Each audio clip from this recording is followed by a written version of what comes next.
లోపాలు జరిగినాయి, లేదంటే వాళ్ళ బినామీలకే ఇచ్చారు, 28 లక్షల పట్టాలు ఇచ్చామని చెప్పుకున్నారు, అందులో 9 లక్షల పైగా బినామీలే ఉన్నారు, అనర్హులే ఉన్నారు అనే పాయింట్ అయితే తెర మీద తీసుకొచ్చారు. ఒక్క జగనన్న కాలనీలే కాదు, మిగిలిన పథకాల్లో కేంద్ర ప్రభుత్వం ద్వారా వస్తున్న పథకాల్లో కూడా అనర్హులు ఉన్నారు, అందులో కూడా బినామీలు ఉన్నారు అని చెప్పే ప్రయత్నం చాలా స్పష్టంగా చేస్తున్నారు. ఏంటి ముందే జరగబోయే దానికి ప్రిపేర్ చేస్తున్నారా జనాల్ని, లేదంటే నిజంగా జగన్మోహన్ రెడ్డి గారు జగనన్న కాలనీల పేరుతో అంత మాయ చేశారా? ఇది అంశం మీద చర్చించే ప్రయత్నం చేద్దాం. సార్, నిజంగా పట్టాలు ఏవో చేతికి ఇచ్చారు కానీ కొంతమంది పట్టాలు కూడా తీసుకోలేదు అనేది, బినామీలు ఉన్నారు లేదంటే అనర్హులు ఉన్నారు అనేది మొదలైందా? అనర్హుల ఏరివేత ముందు ఎలా చూడాలి? ఏదైనా ఓ పథకానికి సంబంధించి మధ్యలో ఆపేయాలంటే ఒక కారణం చూపెట్టాలి.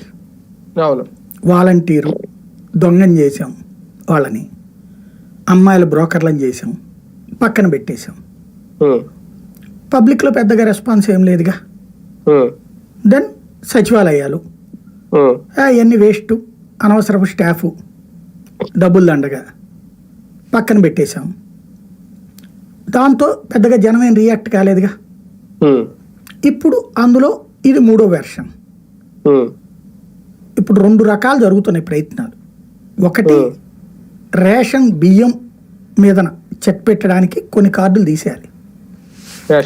రాష్ట్ర ప్రజల రాష్ట్ర ప్రభుత్వం మీద భారం పడకుండా తప్పించుకోవాలి. వాస్తవంగా 2 రకాలు ఇవ్వాలి బియ్యం. ఇదివరకు రేషన్ బియ్యం ప్లస్ ఉచిత బియ్యం 2 రకాలు వచ్చినాయి కదా కరోనా టైంలో. తర్వాత కూడా వచ్చినాయి కదా 5 కిలోలు, 5 కేజీలు. అవును, కానీ ఇప్పుడైతే ఇవ్వట్లేదుగా, ఒకటే ఇస్తున్నారు. అంటే ఇందులో రాష్ట్ర ప్రభుత్వం అసలు రేషన్ ఎక్కడ ఇస్తుంది? నిశ్శబ్దంగా రాష్ట్ర ప్రభుత్వం రేషన్ నుంచి తప్పుకుంది.